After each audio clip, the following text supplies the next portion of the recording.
আগের কাঠামোতে নির্বাচন হলে নতুন বাংলাদেশের স্বপ্ন অধরাই থেকে যাবে বলে মন্তব্য করেছেন জাতীয় নাগরিক পার্টির সদস্য সচিব আক্তার হোসেন।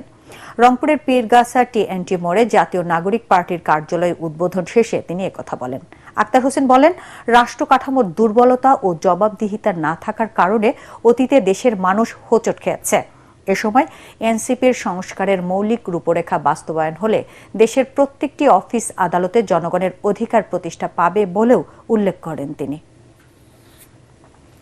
বাংলাদেশের মানুষ 50 বছর পরে জীবনের বিনিময়ে, রক্তের বিনিময়ে যে সুযোগ পেয়েছে বাংলাদেশ রাষ্ট্রটিকে নতুন করে গড়বার, এই নতুন যে সুযোগ আমরা পেয়েছি, আমরা কোনো হেলায়, কারো কোনো চাপে নতুন বাংলাদেশ গড়ার যে সুযোগ, সেটাকে আমরা হাতছাড়া করব না।